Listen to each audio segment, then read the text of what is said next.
à tous, bienvenue sur i24 News. Au programme de notre édition sportive aujourd'hui, de l'athlétisme, du football et beaucoup de basket. Et pour en parler justement, j'ai le plaisir de recevoir sur notre plateau notre consultante spécialiste de NBS, Sarah Koskiewicz. Bonjour Sarah. Bonjour Lise. Allez, on va ouvrir tout de suite cette édition avec une page d'athlétisme.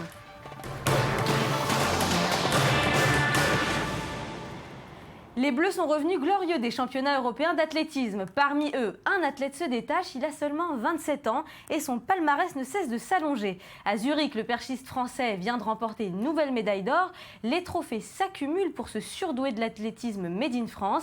Il a battu le record du monde de l'illustre Sergueï Boubka et il vise maintenant les JO de Rio en 2016.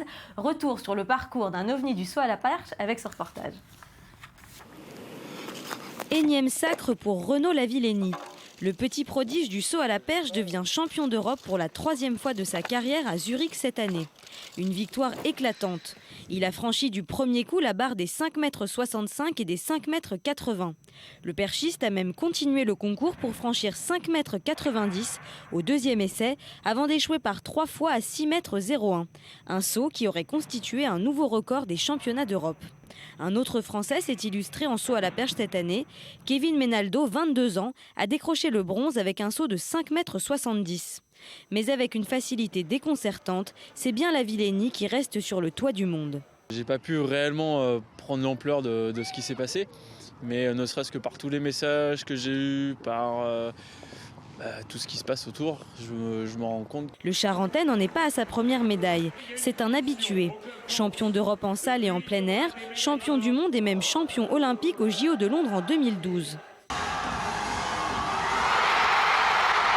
À 27 ans, rien ne semble arrêter le nouveau détenteur du record du monde à la place de la légende ukrainienne Sergueï Boubka. C'est un très bon athlète, très bon perchiste. Ce qu'il montre est très impressionnant et grand. Et je pense qu'on a ici un très grand perchiste. Renaud Lavillenie entre dans la légende avec un saut à 6,16 m. Le livre qu'aux gamins ont feuilleté et de là de se dire que maintenant je vais faire partie de ce livre, c'est un beau prestige, quoi. Si l'exploit est de taille, le perchiste reste humble devant son aîné. Sergueï, c'était quelqu'un qui m'a beaucoup inspiré parce qu'il avait une technique bien aboutie, il avait aussi un grand charisme et des résultats qui parlaient d'eux-mêmes. Aujourd'hui, Lavillenie est l'ultra favori de sa discipline. Pourtant, ce petit gabarit d'1,77 m pour 69 kg ne doit son succès qu'à sa détermination. Fils et petit-fils de perchiste, il a commencé à s'entraîner à l'âge de 4 ans. À l'époque, il va même jusqu'à installer un sautoir dans le jardin de ses parents. Un passionné dont l'ancien entraîneur parle avec admiration. Ses qualités, c'est d'être un très très bon sauteur, de maintenant très bien connaître son sujet. Et ses défauts, je ne sais pas trop, il y a des choses à améliorer, mais il n'a pas vraiment de défauts, on va dire. Pourtant, le sportif manque de puissance physique. Mais il compense ce déficit par une vitesse, une énergie et une endurance exceptionnelles. L'athlète reste aujourd'hui concentré sur son prochain défi, les JO de Rio en 2016. L'idée, de toute façon, à long terme, c'est d'aller chercher une deuxième médaille d'or à Rio et pour ça c'est un gros challenge. 2014 est un bon cru pour l'équipe de France. Avec 18 médailles dont 7 en or, les Bleus égalent leur record de Barcelone en 2010. Le sport nécessite des qualités de patience, d'endurance et de constance. Et pourtant, les athlètes mettent parfois ces qualités au vestiaire et laissent exploser leur agressivité sur les terrains. Si le football a fourni de mémorables exemples de ces accès de colère impressionnants, les autres disciplines ont aussi eu des moments inoubliables. Des souvenirs qui ont marqué l'histoire du sport et qui ont changé à jamais la carrière des sportifs en cause. Regardez le reportage. Cette année, le championnat de France de football fait sa rentrée et les joueurs ont le sang chaud. L'attaquant de Bastia, Brandao, a été filmé en train d'asséner un coup de tête au joueur du PSG, Thiago Motta, sur le chemin des vestiaires. La victime apparaît le nez en sang sur les images. Suite à cette agression, Nasser Al-Khelaifi, le président du club parisien, a réclamé samedi une suspension à vie de l'attaquant brésilien, mais les deux parties se sont finalement rétractées. Un incident qui fait suite au dérapage du footballeur uruguayen Luis Suarez. Coutumier du fait, l'attaquant star a mordu l'Italien Chiellini lors du match Italie-Uruguay pendant la Coupe du Monde au Brésil. Une image qui a provoqué un tollé planétaire et surtout une suspension du cannibale du monde du football pour plusieurs mois. Il est interdit au joueur Luis Suarez de prendre part à toute activité liée au football administratif, sportif ou tout autre pour une période de 4 mois en accord avec l'article 22 du code disciplinaire de la FIFA. Après les excuses du joueur via Facebook, le tribunal du sport a tempéré sa sanction en autorisant récemment Suarez à s'entraîner avec son club du FC Barcelone. Je suis tellement content d'être de retour pour l'entraînement et les sensations sont là. Le jeu du football est très bon maintenant et l'entraînement avec les coéquipiers est très bien. Et je suis très content aujourd'hui. L'histoire du football mondial est parsemée d'exemples similaires. En 1982, le gardien de but allemand Schumacher, surnommé le boucher de Séville, a marqué les esprits. Lors de la demi-finale de la Coupe du Monde, le gardien a percuté violemment le footballeur français Patrick Battiston qui s'écroule inconscient sur le terrain sans que la faute soit sifflée. Une triste affaire que Schumacher préfère aujourd'hui minimiser. Pour moi, dans toute cette affaire Battiston, il y a une scène importante. Lorsque je me suis excusé, il a accepté mes excuses et l'affaire était ensuite réglée, pour lui comme pour moi. Mais les médias allemands et français veulent toujours et encore qu'on reparle de cette histoire. Mais le coup de tête semble toutefois l'exutoire préféré des footballeurs. Le flegmatique Zinedine Zidane frappe le joueur italien Marco Materazzi lors de la finale du Mondial 2006. Zidane écope d'un carton rouge pour cette faute, vraisemblablement causée par des propos injurieux à l'encontre de la mère du footballeur français. Un événement qui a fait l'objet de nombreuses parodies dans les médias, notamment dans la célèbre émission des Guignols sur Canal+. Voilà, monsieur Zidane. Et mes amitiés à votre maman. Ma maman, quoi ? Le geste de Zizou a même été immortalisé par plusieurs œuvres porteuses d'un message quasi philosophique à travers le monde, du Qatar à l'Italie. Le choix d'installer cette sculpture d'Abdessemed baptisée coup de tête et qui est désormais un événement historique dans la mémoire collective, à savoir ce coup de tête de Zidane à la finale de la Coupe du Monde de 2006 qui avait vu l'Italie remporter la victoire, c'est un peu le symbole de ce conflit, un conflit qui par la suite sera pacifié. Eric Cantona s'est également lancé dans une bagarre en 1995. Le joueur de Manchester United a été sanctionné par un carton rouge après avoir administré un coup de pied à un joueur. Un fan de l'équipe adverse l'insulte et Cantona répond à la manière d'un karatéka en lançant 2 coups de pied à l'importun. Mais les autres sports ne sont pas en reste. La boxe s'est tristement illustrée avec Mike Tyson. Le bad boy n'a pas hésité à arracher l'oreille du boxeur Holyfield lors d'un combat en 97 sans pour autant être disqualifié. Le sport, c'est la compétitivité, l'adrénaline et parfois ce cocktail explosif peut malheureusement provoquer des coups de sang inexplicables chez les sportifs de haut niveau. Alors Sarah, on l'a vu dans le reportage, les sportifs sont parfois incontrôlables. Et il semble qu'en NBA aussi, les basketteurs sont parfois victimes de très gros coups de sang, non ? Alors, il y a une bagarre qui est bien connue dans le monde du basket, elle s'appelle Malice at the Palace. On est lors d'un match qui oppose les Indiana Pacers aux Pistons de Détroit. Et 2 joueurs s'affrontent sur le parquet. Donc d'un côté, on a Ron Artest et de l'autre côté, Ben Wallace. Une petite altercation qui aurait pu complètement s'arrêter là puisque l'arbitre s'est interposé.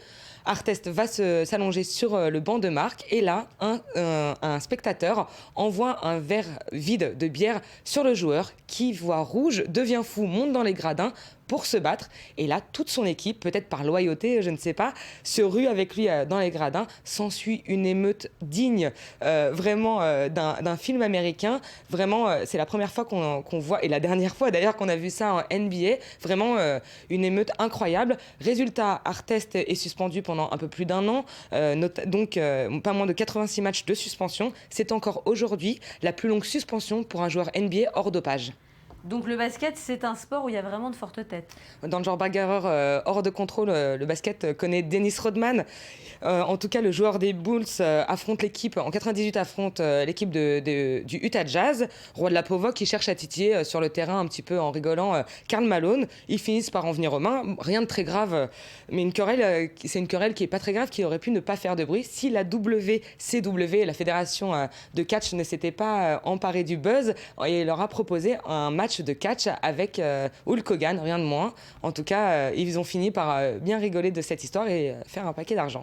Mais ce genre d'histoire, ça n'arrive pas qu'aux États-Unis, hein, parce que cette année en Israël, on a eu une très grave altercation au sein de l'équipe du Maccabi Tel Aviv. Absolument, c'est un match qui opposait le Maccabi Tel Aviv à l'Hapoel Tel Aviv. On a le grec Sofo qui est monté dans les gradins pour frapper également un fan de l'Hapoel, évidemment. La raison, le joueur aurait entendu, je parle au conditionnel parce qu'on ne sait toujours pas le fin mot de cette histoire, aurait entendu des insultes raciales à son égard et à l'égard de sa fille. Moralité, lui aussi s'en sort avec une suspension de match, donc 7 matchs, et une amende d'environ $18 000.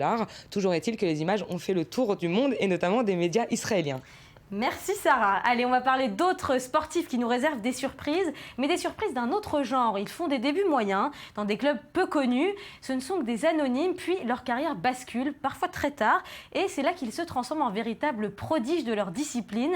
Le monde du foot est riche en destins inattendus. Retour sur quelques parcours de ces pépites qui ont parfois mis du temps avant de nous émerveiller. Regardez le reportage.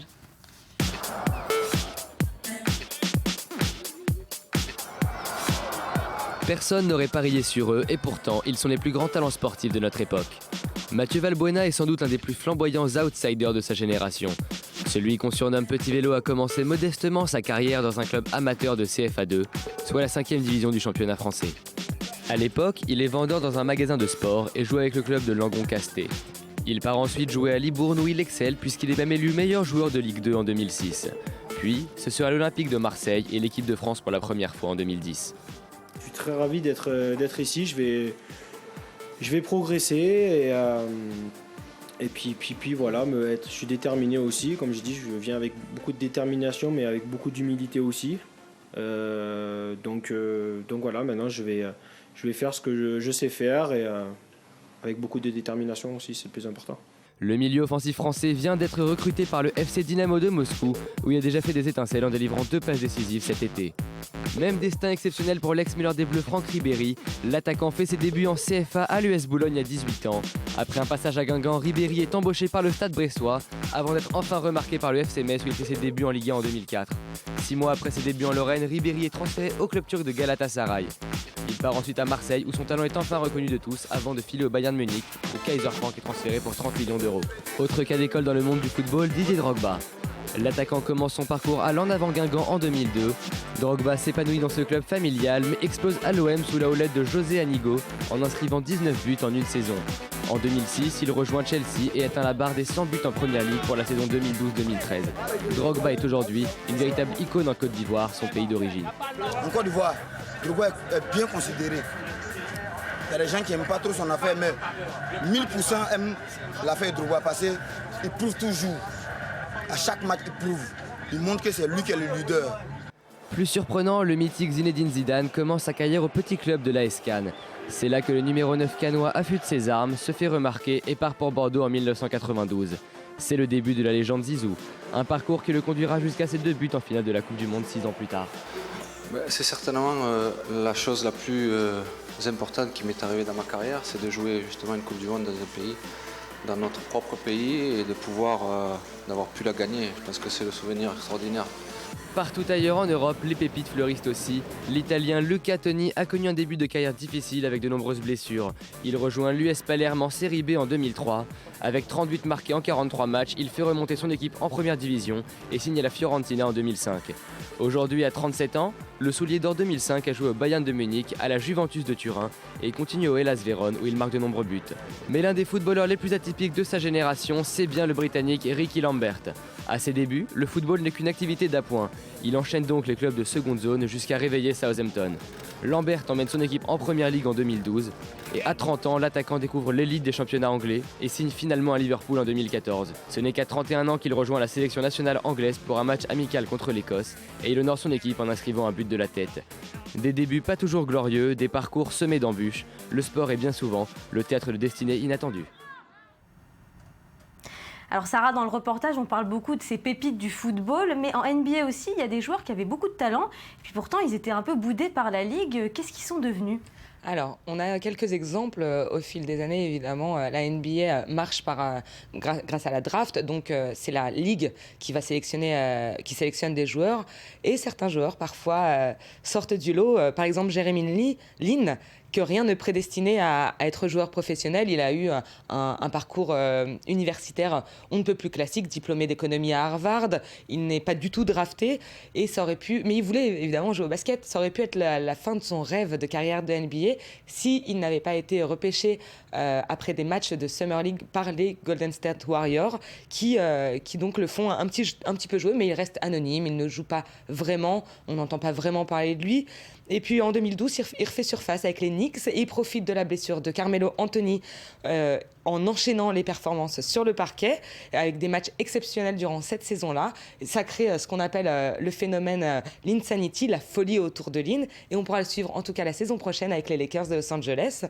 On a d'autres exemples, il y a quelques années, un exemple de rêve américain comme on les aime, c'est John Starks qui a une scolarité chaotique, exclu de la faculté. Il est obligé de travailler dans un supermarché pour subvenir à ses propres besoins, c'est-à-dire pour se payer un appartement et à manger. Puis il retourne dans une petite fac que personne ne connaît pour avoir un diplôme pas vraiment reconnu. Et il n'est pas drafté, il intègre les Knicks en 90 et il est connu maintenant pour avoir... Merci Sarah, merci pour cette analyse. C'est déjà la fin de cette émission. On se retrouve demain pour un nouveau tour d'horizon de la planète sport. Vous pouvez nous retrouver sur notre site internet i24news.tv. En attendant, restez avec nous, l'info continue sur i24news.